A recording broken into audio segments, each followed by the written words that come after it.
To Nigeria, where traditional African vegetables are reportedly fading away in the country. Some of the local farmers are trying to, of course, preserve the historic plants. Now, the country's agri-experts, market vendors, and traditionalists have also been expressing concern over the prevailing situation. Now, let's have more details of that in this report. Emmanuel Thomas is not your usual kind of farmer.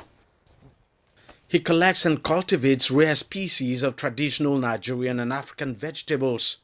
So rare, in fact, many are facing the threat of extinction if they haven't already succumbed to it. We used to have begonia, different species of begonia. I learned that from my grandma.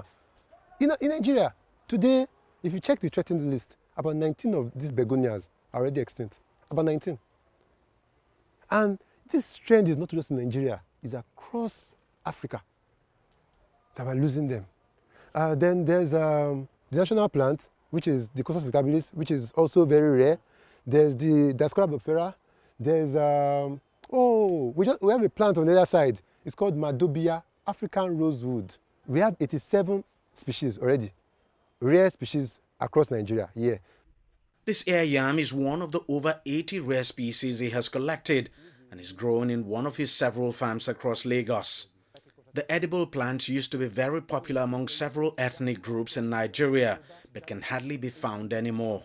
So 6 years ago, I found out that the plant was threatened, and I started looking for it. And then we found it not too long ago, and I did the collection. So we started looking for it in 2013. We found it in 2019. Yes. And then when we found the plant... Is that rare? It's very rare, yes, it's very rare. So, so there are 6 species. So we found 4 already. In local vegetable markets across the country, many traditional vegetables are gradually disappearing. Traders say they are not getting them from farmers as much anymore. There is some leaf, like anyana leaf, that's garden egg leaf. Before we used to buy, but now we can't find it in the market. Maybe because of the weather, we don't know.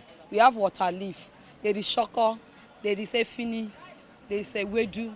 That's what we can see for now to sell. Agri-experts say the issue is a cause for serious concern. It is not just vegetables that are going out of extinctions. We are losing biodiversity to a far greater extent than we care to know. And now that it is even affecting food, it is a very serious matter. I know quite a number of vegetables that we didn't used to cultivate. We don't cultivate them, they just grow naturally. But they are, we feed on them. When they grow naturally, we tend them, we feed on them. And since the beginning of, going back like the last 10 years, many of these vegetables we no longer find. The crisis is impacting much more than people's diets. These traditional vegetables grow in forests where they are often gathered for medicinal purposes. And of course, not forgetting the many different creatures that rely on them for their daily sustenance. It is good for us to preserve what nature has given us. It's a gift. And because some of these things are also food to animals, and when animals don't find them to live on, they get extinct. So we're living dangerously. And so in order to preserve ourselves, we have to preserve the ecosystem.